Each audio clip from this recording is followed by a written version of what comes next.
Hey guys, we're back on episode 110 and we're asking the question, why doesn't dental marketing speak human? I don't know, man. I don't get it, but let's talk about it.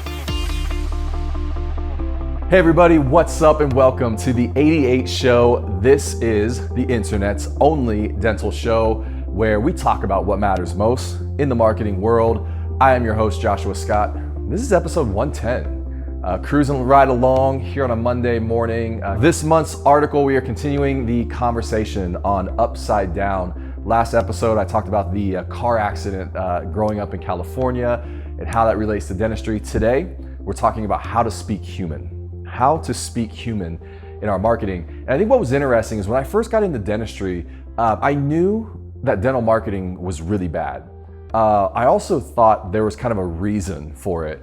Sometimes you can get into industries, like I think about the financial industry where there's so many regulations on marketing that it's almost like you can't say so many things that it ends up becoming very, very bland. And I thought dentistry was like that, but I realized at some point along the way, it wasn't. Like there weren't regulations. It was just maybe nobody cared. Like who cared enough to stand up and kind of raise their hand and say, all right, we can do this better. It needs to get better. And so that's kind of where we came in. And I think originally my first thought was like, how do we speak to humans through our marketing? And so, that was 17 years ago, I got into dentistry. And so today I can probably articulate it a little bit better, but I want to share with you 4 ways that our marketing can speak human. Number 1 is engagement. Our marketing needs to engage the community. One of the reasons retailers and businesses are struggling so much right now with the millennial generation is because of a lack of brand loyalty. Some studies and research put it as low as 13%. And so one easy way is to just point the finger and blame people and say, it's not right that you have low brand loyalty. The other way is to look at it and say, we no longer own our customers. We no longer own that journey. And see, not too long ago, big brands like a Procter & Gamble, for example, could launch a product, put X amount of money behind it through a television campaign, basically create brand loyalty that would then just repeat over and over and over again. And they could create a predictable revenue stream and build a business from that. Today, no longer the case. And so engagement looks different. It's really an ongoing conversation that never ends, where patients can step into it, they can step out of it. And so the best place for you to kind of assess and analyze this is your social media account. Take a look at it. And if you're just pumping stock content into that account, you're not engaging because you're assuming that your patients are loyal to you. Well, this is our Facebook page, and our patients, of course, they follow it. Of course, they know what's going on. And so we're just putting stuff out there that's not engaging. We're taking their brand loyalty for granted. But this is an amazing place. If you can create a conversation of ongoing engaging content that allows patients to engage and then disengage when they want, that is the ideal strategy behind social media. That's what it is. So look at that. Figure out how can our marketing engage our patients in a constant conversation. Number 2 is story. Our marketing has to tell a story.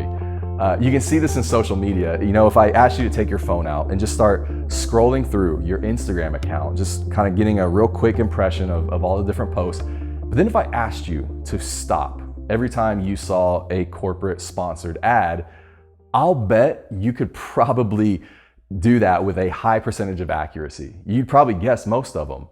Why?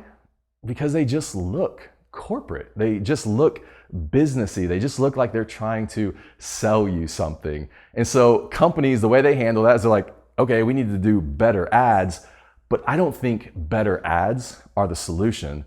I think it's storytelling or story making and getting your patients involved in that story and then showing that. There's an amazing author out there, Donald Miller, who wrote a book called Story Brand and talks about building a brand around a story. And so he says, a character who wants something encounters a problem before they can get it. At the peak of their despair, a guide steps into their life, gives them a plan, and calls them to action. That action helps them avoid failure and ends in a success. Doesn't that sound like amazing marketing? I mean, show me where that practice is at because I want to go there. When we communicate with story, it's compelling, right? And so my question is, does your website have that same narrative? You know, are your social media ads telling that same story?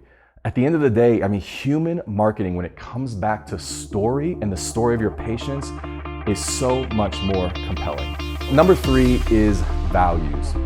I've been talking a lot about values this year and leading teams through exercises to discover their values because they're so important to marketing. I recently read an article about Jeff Bezos, the founder of Amazon, and the article basically said everybody knows Amazon for their disruptive, like advanced technology, but they said what they don't realize is Bezos is literally building a company around values that he feels will never change. So he talked about fast delivery and low prices. That's never going to change. People are always going to value faster delivery and lower prices. And so he's building this company around values that don't change. So when you think about dentistry, right? And all the new advances coming in and all that, yet at the end of the day, what doesn't change about dentistry? Compassion, care, humans, great service. All those things are values that will never change, no matter what happens in the industry. And so when you know something won't change, we can literally put a bunch of money behind it, a bunch of energy into it, and tell that story because it's going to build a better business. Nike recently launched a campaign around NFL athlete Colin Kaepernick, and it was a risky campaign for them because he was the football player that refused to stand for the national anthem. So the campaign said, believe in something, even if it means sacrificing everything. It was risky. I mean, when that campaign came out, the first day, Nike stock dropped and they lost $4 billion of valuation. I imagine like the lead guys on that, like, man, gotta update that resume because I don't think I'm gonna be here very much longer. But by the end of the following week, it had rebounded and actually the stock was higher than before the campaign. So Nike knew that. It wasn't about the issue. It was about aligning with customer values, and they knew that would pay off. All right, and last one, number 4 is empathy. Our marketing has to be empathetic. One of the trends I'm seeing right now in marketing and dental marketing specifically is an over-reliance on technology. I think that technology could be one of the biggest obstacles that we're facing and that we're gonna face in our marketing. And here's why. Like, let me explain that, because technology is not bad, right? In fact, the problem is technology is so good. Like, it's so efficient and it scales so well. And when we put marketing messaging into that, we start to lose that human touch. When we start blasting out messages and using robocalls and pop-up ads and sales funnels, sometimes we take that human connection, that empathy out of it, because now we're marketing based on a conversion number, a conversion metric or percentage. And so I think that with high tech has to come high touch. We cannot use marketing to expedite trust. It just doesn't happen. I mean, it's actually the complete opposite of trust is expediency, right? Is efficiently scaling. Like, those words just don't go together. And so trust takes time. It takes interaction. It takes empathy of, I know what you're going through. I know what you're feeling. We can help you. And so don't use technology to try to do that stuff. Figure out how to communicate empathy through your marketing.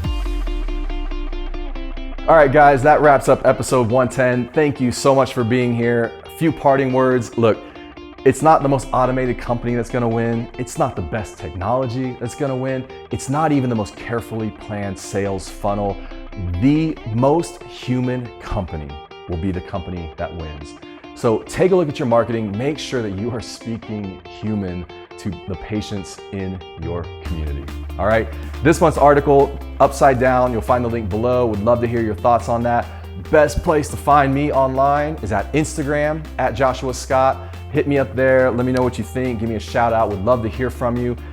Guys, that's it. I think we're good. Are we good? Let's get out.